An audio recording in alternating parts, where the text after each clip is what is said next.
Part 4 Advik के जन्म का रहस्य। गतांक से आगे अद्विक के मन में कई तरह के विचार चल रहे थे। वो सोच रहा था काका ने हमेशा उसे बहुत ही प्यार से पाला है, कभी किसी प्रकार की कोई कमी महसूस नहीं होने दी। फिर उसके मन में काका के प्रति बार बार क्यों संदेह उठ रहा है। लेकिन कोई तो वजह होगी जो काका ने उसे नाड़ी शास्त्र नहीं सिखाया। अद्विक के मन में विचारों का बवंडर उठ रहा था। काका से क्या पूछूं कि मुझे नाड़ी शास्त्र क्यों नहीं सिखाया, या ये पूछूं कि मरघटिया से मिलने बार बार क्यों जाते थे। शाम हो चुकी थी। सुरजन काका के मरीज जो कि वहां बहुत समय से आए हुए थे अब वापस जा रहे थे। अद्विक कमरे में गया और काका से पूछकर उन सबको दवाई देने लगा। काका मुस्कुरा दिए। रात को अद्विक ने खाना बनाया। हालांकि खाना बनाने का कार्य तो अद्विक तब से कर रहा था जब से काकी का देहांत हो गया था, लेकिन जब शादी होकर मिहिका घर आ गई तो फिर पूरे मन से उसने काका और अद्विक की सेवा की। अब उसकी मृत्यु के बाद अद्विक 1 साल से किले में ही था। पूरे 1 साल बाद वो रसोई में अपनी पाक कला की परीक्षा दे रहा था। आखिरकार उसने खाना बना ही लिया। दोनों ने साथ में खाना खाया। वाह अद्विक, खाना तो बहुत स्वादिष्ट बनाया है तुमने, सुरजन काका ने खुश होकर कहा। अद्विक की हिम्मत ही नहीं हो रही थी काका से प्रश्न पूछने की। खाना खाकर वो अपने कमरे में चला गया और पलंग पर लेट गया। अद्विक को नींद बिल्कुल भी नहीं आई। वो करवटें बदलता रहा। तभी उसे कमरे की दीवार पर मध्यम रोशनी में एक परछाई पास आती प्रतीत हुई। अद्विक एकदम बेचैन हो गया। उसे आहट भी सुनाई दी। अद्विक ने झांक कर देखा तो सुरजन काका हाथ में दीपक लेकर चले आ रहे थे। क्या हुआ बेटा, नींद नहीं आ रही? अद्विक ने कहा। आपको कैसे पता काका? सुरजन काका बोले। बेटा, तेरे कमरे का दीपक अभी तक चल रहा है ना? अद्विक एकदम से चौंक गया और सोचने लगा कि अपनी उधेड़पुन में वो दीपक बुझाना तो भूल ही गया। काका बोले, ऐसा कहा जाता है बेटा, अगर किसी व्यक्ति को देर रात तक नींद नहीं आती है तो समझ लो वो व्यक्ति किसी दूसरे व्यक्ति की नींदों में या सपनों में जाग रहा है। अद्विक दीवार पर बन रही परछाइयों को देखता हुआ कहता है, काका, पहले तो आपने ये बात मुझे नहीं बताई, पहली बार ही सुन रहा हूं। सुरजन काका बोले, बेटा, तुझे जागते हुए तो पहली बार ही देख रहा हूं। अद्विक सोचने लगा, काका को क्या पता मिहिका की याद में कितनी रातें मैंने जाग जाग कर ही बिताई हैं। जब मैं किले में रहता था अद्विक कुछ नहीं बोला, चुप ही रह गया, सोच विचार करता रहा। काका बोले, क्या हुआ अद्भु, कोई विचार चल रहा है क्या मन में? बता मुझे, क्या बात है? अद्विक ने काका से पूछा। एक बात बताइए काका, आपने मुझे दवाइयां बनाना और दवाई देना तो सिखा दिया, परंतु मुझे नाड़ी शास्त्र क्यों नहीं सिखाया? काका एकदम हैरान रह गए। वो बोले, अद्विक, पहले तो तूने इस तरह के सवाल नहीं करे, अब क्यों पूछ रहा है? नहीं काका, ऐसे ही पूछ रहा हूं। अगर आप मुझे नाड़ी शास्त्र सिखा देते तो मैं आपकी परंपरा को ही आगे बढ़ाता ना, आपको भी बुढ़ापे में काम नहीं करना पड़ता। बताइए ना काका, कुछ तो बताइए। अद्विक बेचैनी से बोला। काका एकदम चुप हो गए। उनके चेहरे पर भय के भाव थे। अद्विक ने उनके चेहरे के बदलते हुए भावों को भांप लिया। काका, आप कुछ तो छुपा रहे हैं मुझसे, सच सच बताइए। अगर आप नहीं बताएंगे तो मैं फिर से किले में चला जाऊंगा और बैरागी बन जाऊंगा। काका बोले, नहीं अद्विक नहीं, मैं नहीं चाहता कि तू ऐसे किसी चक्करों में पड़े, इसलिए मैंने तुझे नाड़ी शास्त्र नहीं सिखाया। अद्विक हैरान रह गया। कौन से चक्करों में काका? काका बोले, तेरे पिता को तो मैं पहले ही खो चुका हूं, अब मैं तुझे नहीं खोना चाहता हूं, तो इन सब चीजों से दूर ही रह। काका के ऐसे बोलते ही अद्विक की अधीरता और भी अधिक बढ़ गई। वो छोटे बच्चे की तरह मचल उठा। काका, भगवान के लिए मुझे बताइए, आप मुझसे कौन सा रहस्य छुपा रहे हैं? काका ने अद्विक के गाल पर प्यार से हाथ फिराया और कहा, बहुत जिद्दी है, मानेगा नहीं तू, बताता हूं। और फिर काका ने अद्विक को बताना शुरू किया। बात बताते बताते उनकी आंखों के सामने जैसे दृश्य चलने लगे हों और पुराना जमाना जैसे सजीव हो उठा। वो बताने लगे, अथु, जब मैं 12 साल का था तब हमारे घर एक संत आए थे। उन्होंने मेरे पिता से कहा कि वो मुझे नाड़ी शास्त्र सिखाएं। शायद उन्होंने मुझ में कोई ऐसी विशेष बात देखी थी। उन्होंने मेरे पिता से कहा, ये बच्चा नाड़ी शास्त्र का बहुत दक्ष ज्ञाता बनेगा।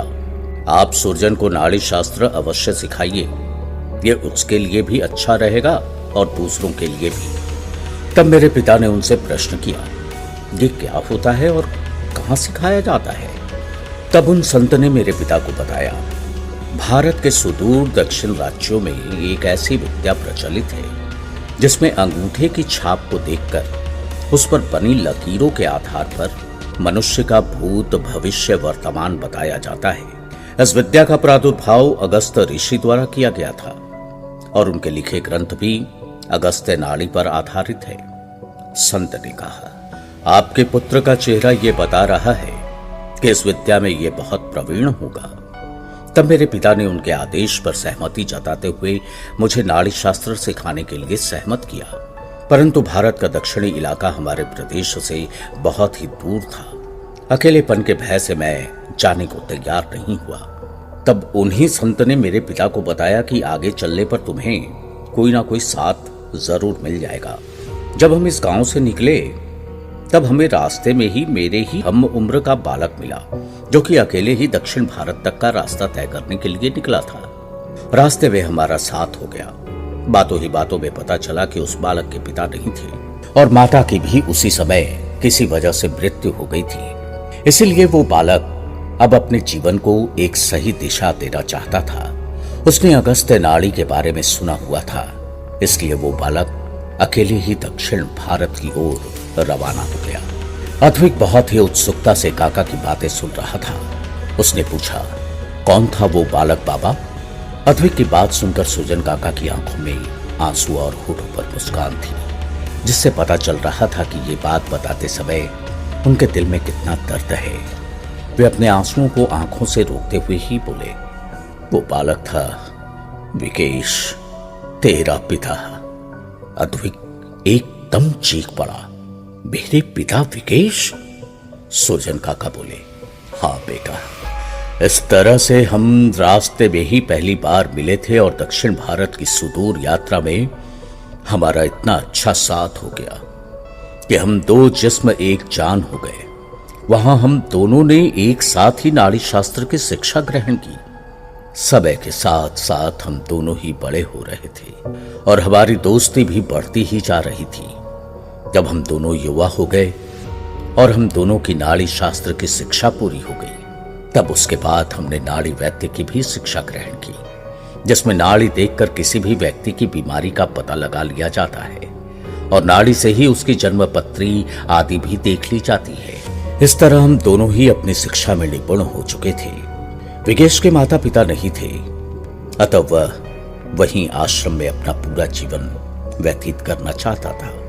परंतु हमारे सोचने से क्या होता है, होता वही है जो मनुष्य की किस्मत में लिखा होता है। विकेश और दूसरे विद्यार्थी गुरुकुल के लिए जंगल में लकड़ियां और फल वगैरह इकट्ठे करने जाते थे। वहीं पर गांव की एक कन्या से विकेश का आकर्षण हो गया। काका के इतना कहते ही अद्विक एकदम से चीख पड़ा और हंसने लगा। क्या कह रहे हो काका, सच में? अब काका के चेहरे पर मुस्कान आ गई। वो बोले, हाँ सच में। बहुत ही सर्वगुण संपन्न थी वो लड़की। उसका नाम आराध्या था। विकेश और आराध्या दोनों ही एक दूसरे को चाहने लगे। उनके प्रेम की बात हमारे गुरुकुल तक पहुंच गई थी। गुरुजी को इस संबंध में कोई आपत्ति नहीं थी, परंतु उन्होंने विकेश से कहा कि तुम पूरा जीवन इस गुरुकुल में सेवा करते हुए बिताना चाहते थे, परंतु अब मुझे लगता है कि तुम्हें अब अपना गृहस्थ जीवन शुरू करना चाहिए। और इस तरह गुरुजी के आशीर्वाद से आराध्या के माता पिता ने आराध्या की शादी विकेश से करवा दी। अब हमारे अपने अपने घरों में लौटने का वक्त आ गया था, परंतु विकेश के परिवार में कोई नहीं था। इसलिए मैंने विकेश से कहा कि वो मेरे ही साथ आ जाए और मेरे ही गांव में बस जाए। विकेश और मैं बहुत ही पक्के दोस्त बन चुके थे, इसलिए विकेश ने मेरा निमंत्रण स्वीकार कर लिया और उसकी शादी के बाद कुछ समय उसी गांव में बिताने के बाद हम दोनों गुरुकुल से अपने गांव आने के लिए रवाना हो चुके थे। अद्विक, जो कि बड़ी ही कौतूहलता से इस कहानी को सुन रहा था, वो बोलने लगा, तो काका, क्या आप लोग पैदल रवाना हुए या बैलगाड़ी पर? सुरजन काका एक बार फिर पुरानी यादों में खो गए। वे बोले, बेटा, हम तो विद्यार्थी जीवन से निकले थे, इतने पैसे हमारे पास थे नहीं। कभी कोई बैलगाड़ी जाती हुई दिख जाती तो हमें दयापूर्वक बिठा लेती, नहीं तो जितना हम पैदल चल सकते थे उतना पैदल चलते और रात में किसी गांव में विश्राम कर लेते थे। इस तरह हमें चलते चलते कई महीने बीत चुके थे। समय धीरे धीरे निकल रहा था और हमें इस बात का पता तब चला जब आराध्या की सेहत बढ़ती ही जा रही थी। तब विकेश को एहसास हुआ कि आराध्या गर्भवती है। मैंने विकेश को सुझाव दिया कि अब हमें यात्रा रोक देनी चाहिए। जब आराध्या के प्रसव हो जाएगा उसके बाद आगे की यात्रा शुरू करेंगे। किंतु आराध्या ने कह दिया, नहीं भैया, जब तक मुझ में हिम्मत है मैं चलती रहूंगी, और बीच बीच में कोई बैलगाड़ी वाला मिल गया तो उसके साथ बैठकर चलते रहेंगे, क्योंकि प्रसव के बाद तो चलना बिल्कुल मुश्किल हो जाएगा, बच्चे के साथ दिक्कत हो जाएगी, इसलिए आप मुझे चलने से मत रोकिए। इस तरह हमारी यात्रा चलती रही और आखिरकार हम अपने इस गांव से 2 गांव दूर ही थे कि एक अनहोनी हो गई। कहते कहते काका एकदम चुप हो गए। तब अद्विक एकदम चिंताग्रस्त हो गया और पूछने लगा, कैसी अनहोनी काका? काका फिर बताने लगे, बेटा, आराध्या बहुत थक गई थी तो हमने एक गांव में ही रुकने का निर्णय लिया और ये सोचा कि 2-3 दिन आराम करने के बाद अगर आराध्या की हिम्मत हुई तो चल लेंगे, नहीं तो फिर उसी गांव में डेरा डाल लेंगे।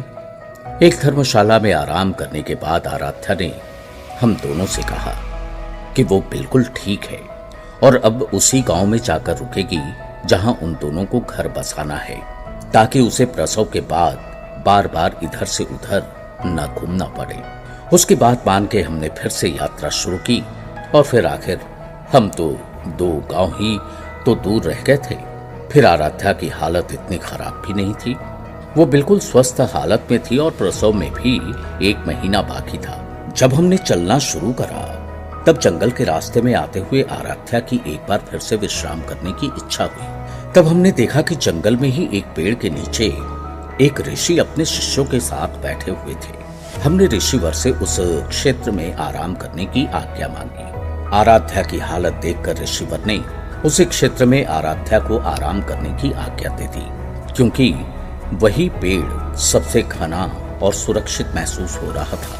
इसीलिए उस बड़े विशालकाय पेड़ की छाया में थोड़ी दूरी पर ही जाकर आराध्या आराम करने लगी। अद्विक, जो कि कौतूहल पूर्वक सब कुछ सुन रहा था, वो पूछता है, तो क्या काका वहां पर भी कोई गुरुकुल था? सुरजन काका बोले, नहीं बेटा, वहां कोई गुरुकुल नहीं था। वे ऋषि कहीं दूर से आए थे और वहां थोड़ी देर विश्राम करने के लिए रुके थे, और जो उनके शिष्य थे वो किसी और दूसरे इलाके से आए थे, जो कि ऋषिवर से मिलने हिमालय की तरफ ही जा रहे थे। और ये संयोग की ही बात थी कि गुरु शिष्यों का बीच में ही मिलाप हो गया। उनकी बातचीत से ये पता चला कि ऋषिवर अपने शिष्यों पर शक्तिपात करने वाले थे।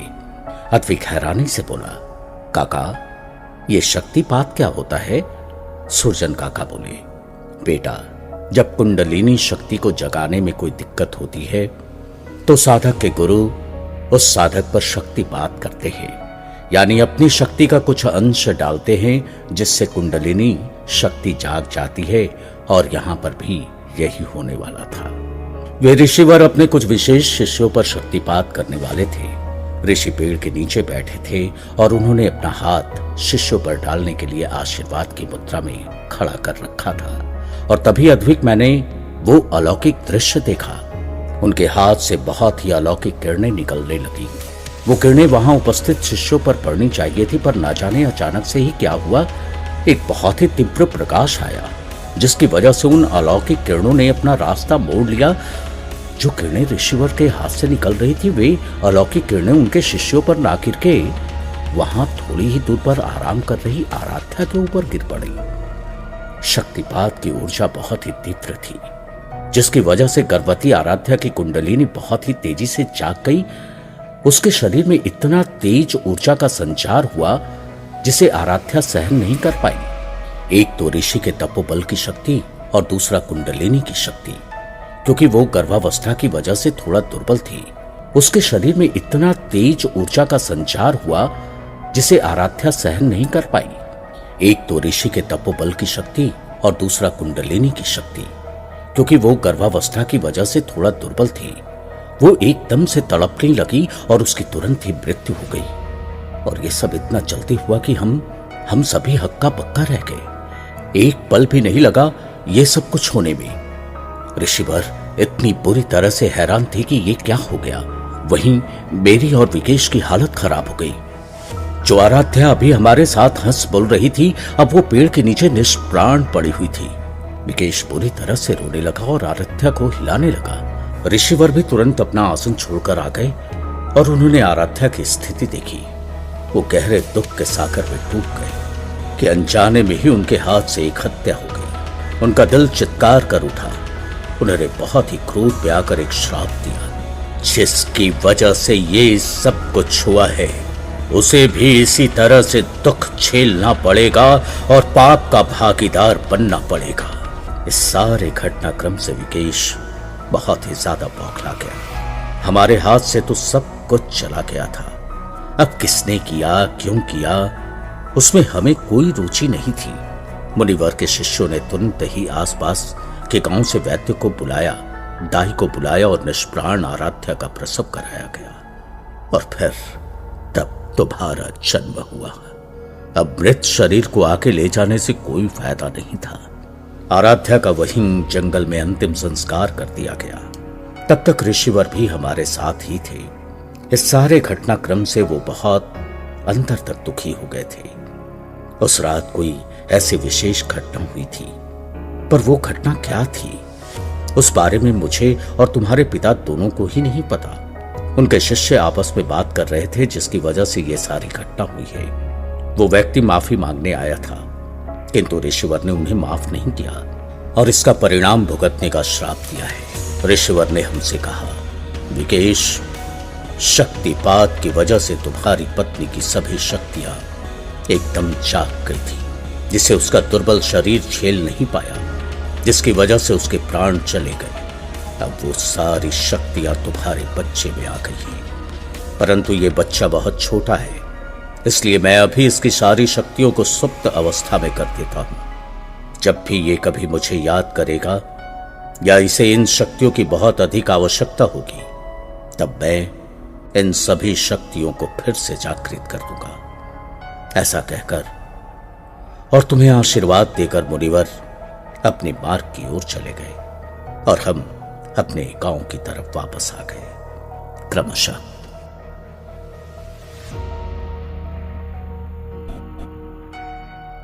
सिर्फ और सिर्फ ट्रेंड टॉप स्टोरीज पे सब्सक्राइब करना ना भूलें और हिट द बेल आइकॉन।